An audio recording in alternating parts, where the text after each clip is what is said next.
Alors, un nouveau diagramme, toujours présenté à titre informatif, c'est le diagramme de séquence qui est quand même pas mal utilisé. C'est la schématisation des messages entre objets. Je vous rappelle qu'un message, en fait, c'est l'appel d'une méthode tout simplement qui va permettre de faire interagir les différents objets. Donc quand l'utilisateur se connecte, l'objet joueur et sa boule sont créés côté serveur. Alors remarquez un petit peu la représentation de ce schéma. On retrouve l'acteur, donc là l'utilisateur, et ici finalement on retrouve les différentes classes. Donc on imagine une instance à chaque fois de la classe qui est utilisée.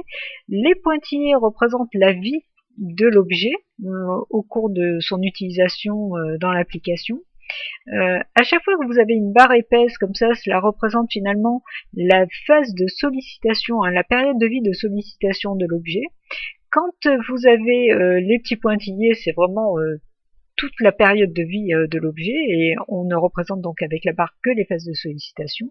Et puis vous avez la croix qui permet de présenter à quel moment l'objet est libéré, n'est plus utilisé.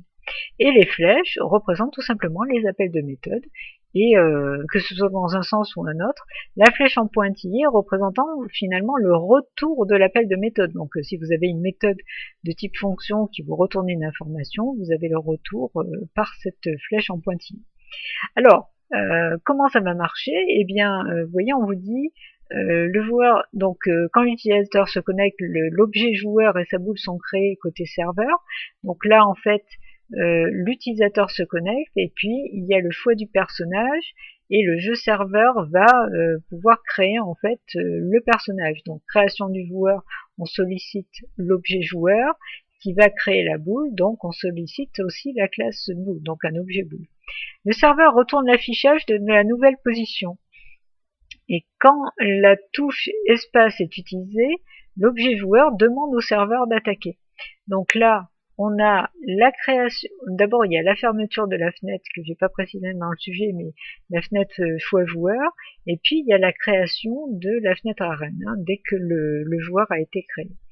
À partir de là, le joueur peut utiliser une flèche ou utiliser la touche espace pour attaquer. Lorsqu'il utilise une flèche, il y a une demande de déplacement qui est envoyée au jeu serveur. Le déplacement est envoyé à la classe joueur qui retourne la nouvelle position du joueur. À ce moment-là, le jeu serveur avertit l'arène que le joueur s'est déplacé et on voit visuellement le joueur se déplacer. De même, si le joueur utilise la barre d'espace, à ce moment-là, on lance une attaque, on signale au jeu serveur qu'une attaque est demandée, le jeu serveur signale au joueur qu'une attaque est demandée, et le joueur va exécuter le lancement de la boule pour pouvoir attaquer un joueur distant. À ce moment-là, on a en retour le joueur touché. Alors, ce n'est pas un retour de fonction. Vous verrez dans le programme qu'effectivement, ça déclenche une autre méthode qui va permettre de savoir quel est le joueur touché. Donc à ce moment-là, dès que le joueur sait qu'un joueur est touché, il avertit le jeu serveur. Et le joueur touché l'information revient à l'arène pour l'affichage. De même, si jamais la vie est arrivée à 0, à ce moment-là, le joueur sait qu'il meurt, et à ce moment-là, il avertit le jeu serveur qu'il est mort, qui lui-même avertit l'arène pour afficher la mort. Donc vous voyez qu'en fait, cette représentation, ce diagramme, va permettre de voir un petit peu les interactions entre les classes et du coup va nous donner déjà les méthodes que l'on va devoir créer. Alors généralement, donc le diagramme de séquence, c'est, vous l'avez vu, la représentation temporelle, il y a vraiment la notion de temps, des messages, donc des méthodes appelées entre les objets. C'est le cycle de vie d'un ensemble d'objets liés dans un cas d'utilisation. Donc on a, vous voyez, plusieurs classes qui interagissent les unes avec les autres.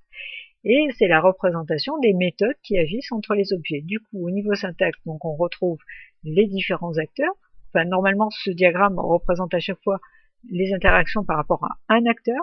Puis on retrouve les objets qui sont en tête de colonne. Alors soit on met juste le nom de la classe, soit on met 2 points. Joueur, c'est pour dire instance de la classe joueur.